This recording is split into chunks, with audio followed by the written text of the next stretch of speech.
Between 1648 and 1815, the sovereign state was consolidated as the principal foreign political organization across Europe. Although challenged and sometimes effectively resisted by various social groups and institutions, the typical state of the period, best exemplified by the rule of Louis XIV. Louis XIV in France asserted claims to absolute authority within its borders. A few states, most notably England and the Dutch Republic, gradually developed governments in which the authority of the executive was restricted by legislative bodies, protecting the interests of the landowning and commercial classes. Between the Peace of Westphalia in 1648 and the Congress of Vienna in 1815, European states managed their external affairs within a balance of power system. In the system, diplomacy became a major component of the relations among states. Most of the wars of the period, including conflicts fought outside of Europe, stemmed from attempts to either preserve or disturb the balance of power among European states. In much of Europe, absolute monarchy was established over the course of the 17th and 18th centuries. Absolute monarchies limited the nobility's participation in governance but preserved the aristocracy's social position and legal privileges. Some examples of these absolute monarchies were as James I of England, Peter the Great of Russia, and Philip II, III, and IV of Spain. Challenges to absolutism resulted in alternative political systems. The outcome of the English Civil War and the Glorious Revolution protected the rights of gentry and aristocracy from absolutism through assertion of the rights of Parliament. After 1648, dynastic and state interests, along with Europe's expanding colonial empires, influenced the diplomacy of European states and frequently led to wars. As a result of the Holy Roman Empire's limitation of sovereignty in the Peace of Westphalia, Prussia rose to power and the Habsburgs, centered in Austria, shifted their empire eastward. After the Austrian defeat of the Turks in 1683 at the Battle of Vienna, the Ottomans ceased their westward expansion. Louis XIV's nearly continuous wars, pursuing both dynastic and state interests, provoked a coalition of European powers opposing him. Some examples of these wars are the Dutch War, the 9 Years' War, and the War of the Spanish Succession. Rivalry between British and France resulted in world wars fought both in Europe and in the colonies, with Britain supplanting France as the greatest European power. The French Revolution posed a fundamental challenge to Europe's existing political and social orders. The French Revolution resulted in a combination of long-term social and political causes as well as Enlightenment ideas exacerbated by short-term fiscal and economic crisis.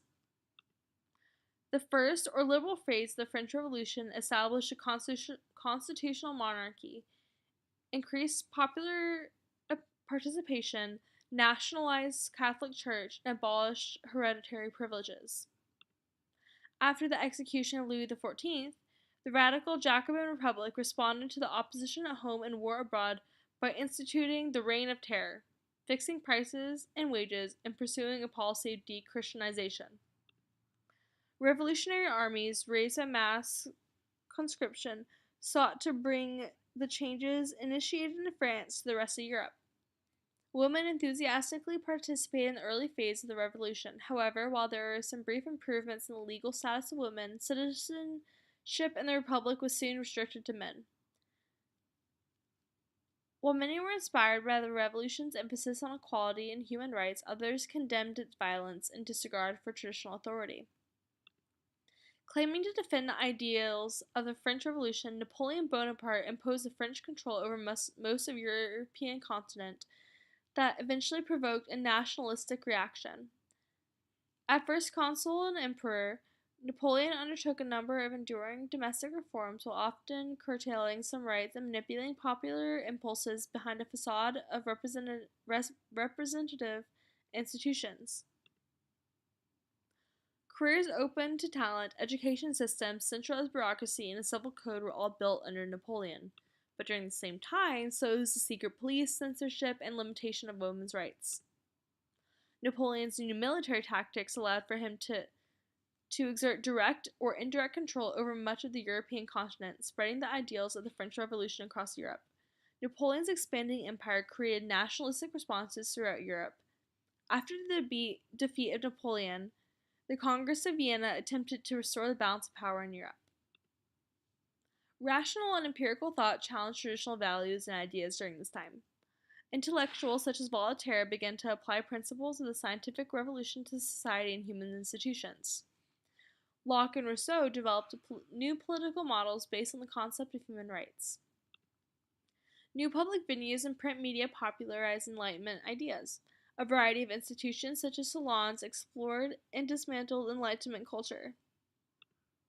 Despite censorship, increasingly numerous and varied printed materials served as a growing literate public and led to the development of public opinion. New political and economic theories challenged absolutism and mercantilism.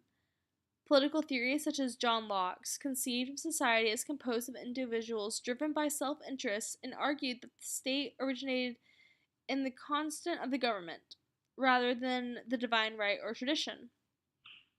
Mercantilist theory and practice were challenged by new economic ideas such as Adam Smith's espousing free trade and free market. During the Enlightenment, and rational analysis of religion practices led to the natural religion and the demand for religious tolerance.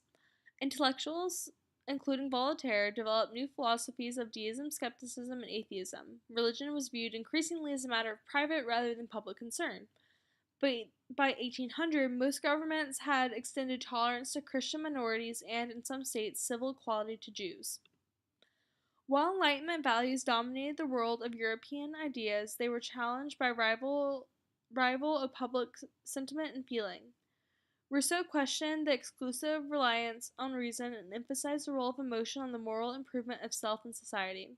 Revolution, war, and rebellion demonstrated the emotional power of mass politics and nationalism, and thus Romanticism emerged as a challenge to Enlightenment rationality and reality. In the 17th century, small landholdings, low productivity, agricultural practices, poor transportation, and adverse weather limited and disrupted food supply, causing periodic famines. By the 18th century, Europeans began to escape from the imbalance between population and the food supply, resulting in steady population growth. In the middle of the 18th century, higher agricultural productivity improved and transportation increased the food supply, allowing populations to grow. In the 18th century, plague disappeared as a major epidemic disease and thus so was the smallpox. That also changed. The consumer revolution of the 18th century was shaped by new concern for privacy, encouraged the purchase of new goods for homes, and created new venues for leisure activities. By the 18th century, family and private life reflected new demographic patterns and the effects of commercial revolution. Although the rate of illegitimate births increased in the 18th century, population growth was limited by the European marriage pattern and, in some areas, by the early practice of birth control. As infant and child mortality decreased and commercial wealth increased, families dedicated more space and resources to children and child rearing, as well as private life and comfort. Cities offered economic opportunities which attracted increasing migration from rural areas, transforming urban life and creating challenges for the new urbanities and families. The agricultural revolution produced more food using fewer workers as a result. People migrated from rural areas to the cities in search of work. The growth of cities eroded traditional communal values, and city governments strained to provide protection and a healthy environment. The concentration of the poor cities led to greater awareness of poverty, crime, and prostitution as social problems and prompted increased efforts to police marginal groups. The end.